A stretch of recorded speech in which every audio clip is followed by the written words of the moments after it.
Welcome to Bad Food Blog. Today is a special one. I'm stuck at home like everybody else is in quarantine. And we bought a load of meat, and we had a really large portion of pork, which, as you can see its profile, it looks a bit like bacon. So I decided to make bacon. So I got some curing salt, some brown sugar, and some pepper in here. 25 grams of salt, 8 grams of sugar, and about 20 twists of pepper. And I'm going to apply this to the outside of this bacon, and well, it's not bacon, it's pork at the moment. I'm going to put this into the fridge, and oh, it's still got the skin on it, so I'm going to have to remove the skin first, and then I'm going to be leaving it in the fridge for a week basically, or maybe 2 depending on what it looks like. But first of all, I need to remove the skin. So let's get rid of the skin, because the skin is not supposed to be on there. Actually, it could stay on there. No, let's get it off. It'll only extend the curing time.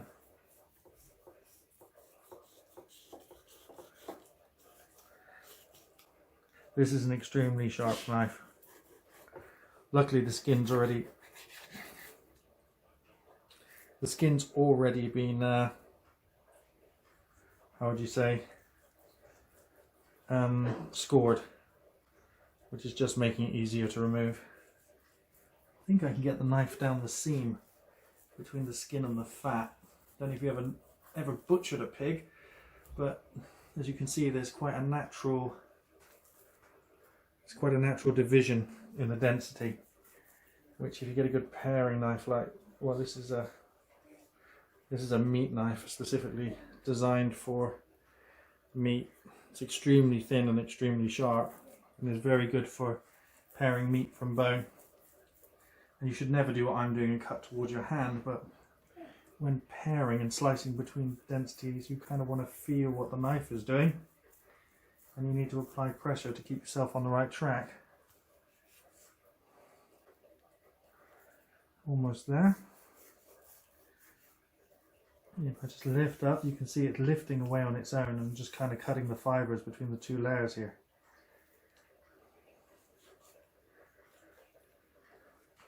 I might put this skin onto a grill. You got like a griddle grill, and turn it into crackling pork scratchings, because all pork scratchings is that skin cooked at a very high temperature. There you go, just let the knife find its way between those 2 layers, pulling it apart gently. There you go, it's just, see, it's opening up all on its own. I'm really just cut the connecting tissue between the 2, between the skin and the fat below.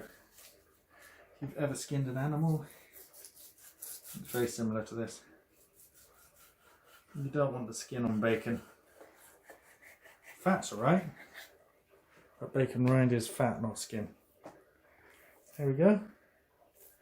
That's much better. It's going to cure a lot faster and be a lot better. Right, we'll keep that aside there. Out of the way. Now let's get the rub on the outside of this. Now the majority, 80% of it, just goes on the top. It soaks into the meat and it finds its way into every part of the meat eventually. Don't worry about any of it spilling off. That's going to get added afterwards. I'm going to pick it up the sides. There we go. Make sure it gets into every crack.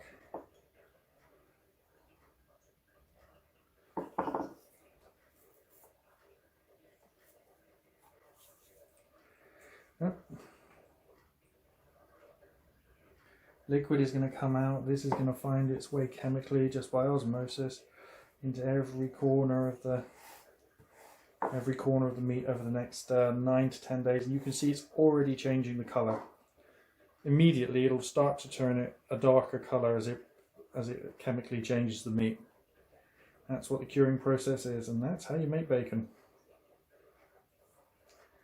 So I'm going to have to turn this over once it's in the fridge. So let's get that off of there. Get the rest of that all poured on the top there, rubbed in. And then let's get as much of this stuff off of the chopping board as possible into there as well. And that's it. That is literally the easiest thing in the world to do. Calling that cooking is going way too far. Place lid on tub. And the rest of this video will continue once whatever happened to this has happened. And I've got to wash my hands. So, and I might show as an extra at the end of the video, show me turning this into pork scratchings, which can be done under a grill. I'm going to use the Opti grill over there, or can be done in the oven. Thanks for watching. Part 2 will be in 2 weeks. Please rate, comment and subscribe if you want to see part 2. Part 2. I will combine these all into one video, which will be Making Bacon Complete. But for this one, this is Bad Food Blog Making Bacon Part 2. This is obviously the bit where we take it out after it's been cured. We wash it off. We leave it to stand to dry for a little while. We put it in a 90 degrees centigrade or 200 degrees Fahrenheit oven and allow it to cook for around 2 hours until the internal temperature, which, to be very clear on this, which is about 65 degrees centigrade, which we'll be using a thermometer. This is a food probe thermometer that you stick into food. And we'll be using this to ensure that the bacon is at the correct temperature. I also have a traditional meat thermometer, which I could also use for this process if I can find it, but it does have a habit of being in different places around there. Here we are. We have this more traditional meat thermometer, which goes in the oven. And on here, we'll be going for, so the oven's at 200 degrees, sorry. I believe, there it is. 140. So that's ham. That's where you cook ham to. 60 degrees or 140. So I might just stick this in it, but I do like to back it up with some digital. I've never found them to be different. This one, because it's essentially an other piece of ovenware, it's a fantastic thing because you can actually just look through the oven window and see what's going on. Absolutely fantastic piece. They both, this one obviously uses a spring, so the heat changes the shape of the metal and the spring turns. This one uses an electronic probe, but you know, at the end of the day, they both look exactly the same at the business end, which is just a piece of metal. One of them uses current induction, the other one uses thermal expansion. Well, I think they both use thermal expansion, but one of them uses is a resistance.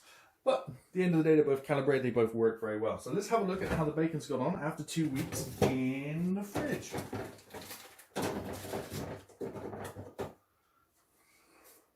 And wow, the immediate first thing you can probably see a little bit is that it's totally changed colour. Put these out of the way. It's very important not to stand this up. It's really dangerous if you stand these up. So, the first step is to examine them. We need to rinse both of them off and put them on the baking tray. So let's open them to the air for a bit. As you can see, they've totally changed colour. They haven't gone off per se, but they've gone a lot darker, and I think that's to do with the penetration of the salt. They've also shrunk, whereas they were mostly touching the sides when I put them in, they've pulled away. And there is there was a fair amount of fluid, and now it's got less. I've heard that this is, you know, where to take the fluid out because a lot of the curing material's in there. You can see that fluid. That contains a lot of the salt and obviously the curing salt and everything else that's in there. What we want to do is wash the outside of that off before we put it in the oven. So,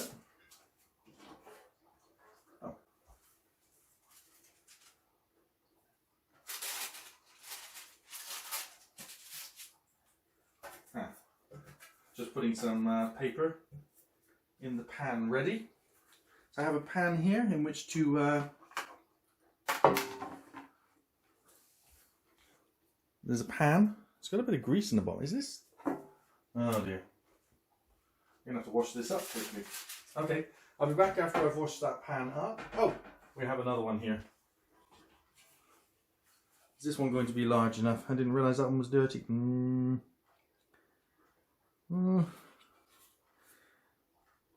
See, this is the thing, right? A pan should always be bigger than you need. I think this one's going to be about the right size. This one's clean. I didn't realise the other one had been used. Putting a piece of paper in it and all of a sudden it's stuck to it. Okay, so first thing to do, let's go and rinse the meat off. And this is the bit you need to be careful with, because if there is anything nasty, you know, that's going on in this, the cooking it in the oven helps to dry the meat out. If you were smoking it, it would be doing the same. It's also washing everything off the outside. Now, this has been sitting in a bath of salt, so the chances of there being anything nasty on it are really slim. But whenever washing meat in the sink, I cannot stress you enough, please, please, please be careful. Now, I'm going to move the camera over there and show you the washing process, which if you haven't seen anyone wash a piece of meat, it's fairly mundane, but let's go for it anyway. So here we go, and smells like bacon. 60 degrees centigrade, and some recipes call for 60, some call for 66. I think I'm going to leave it till the 66, but it smells and looks a lot like bacon. Smelling really good.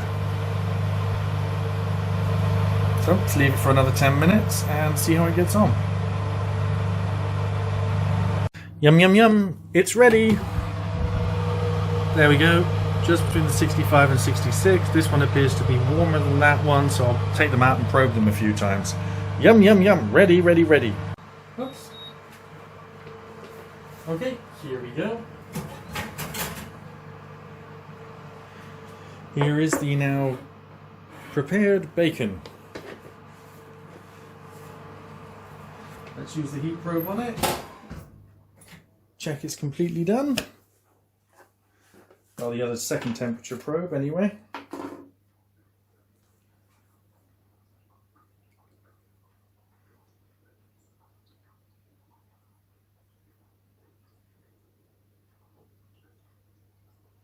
Over 60 degrees centigrade, coming up for 63, 67, 68, 66, 64. Okay, good, we're good. Everything's over 60, which is the general aim of trying to get it to 66. And I'm going to wash that up properly later. Right. Remember, this temperature sensor is over 60 degrees centigrade. Don't want to touch it with my bare hands.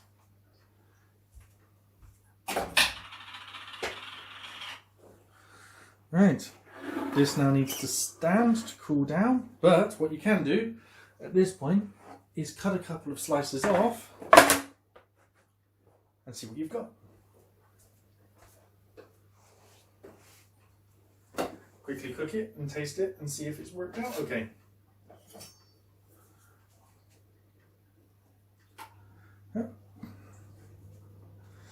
Ooh, definitely smells like bacon and definitely looks like bacon.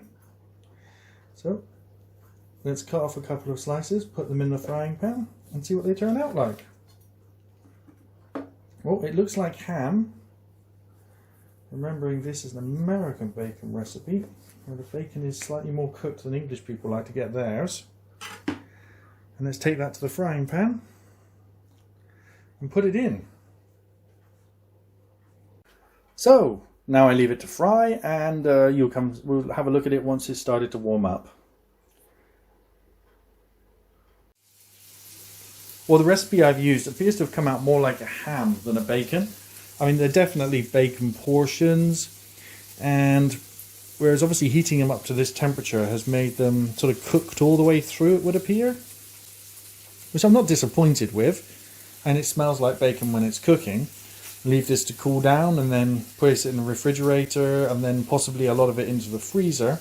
I basically made myself 2 kilos of ham by the looks of it, which I'm pretty sure its dry weight now will be less than that of ham. But yeah, it's really nice. It's cooking at the moment, and as soon as it's done cooking, you'll be able to eat some. I'm cooking 3 slices, both of the end bits. Some of the stuff in the middle, it's smelling, well, like bacon really. It's not like shop bought bacon, it's not translucent. I mean, it would have been if I cut it up at the stage before finishing it off in the oven. But I think that finishing off the oven stage is a safety thing. It just gets it all up to temperature and make sure the curing process, you know, has completely sterilized it. I'm not entirely sure if you need to do that, Fraser, or at the end you just need to dry it out. But this appears to make a ham rather than a bacon for my mind, but it tastes like bacon. It's certainly more salty than most regular hams I've bought. So here we are cooking in the pan. As you can see, it looks a lot more like bacon now once it's cooked, and hopefully it's going to taste a lot more like bacon, which it does.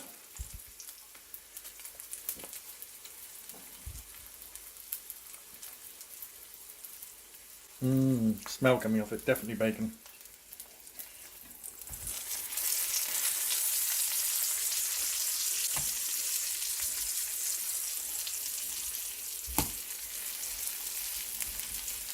It's given off a lot of fat, as bacon always does.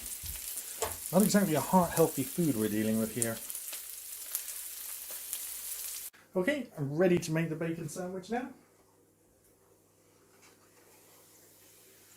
I have the pieces of cooked bacon. You go in there like that. And then some tomato ketchup.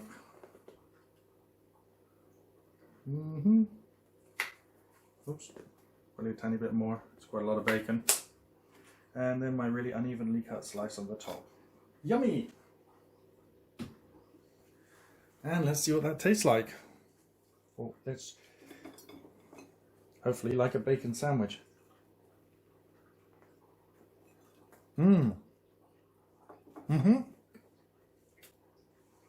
Yep, it tastes like a bacon sandwich. Thank you for watching. This has been Bad Food Blog.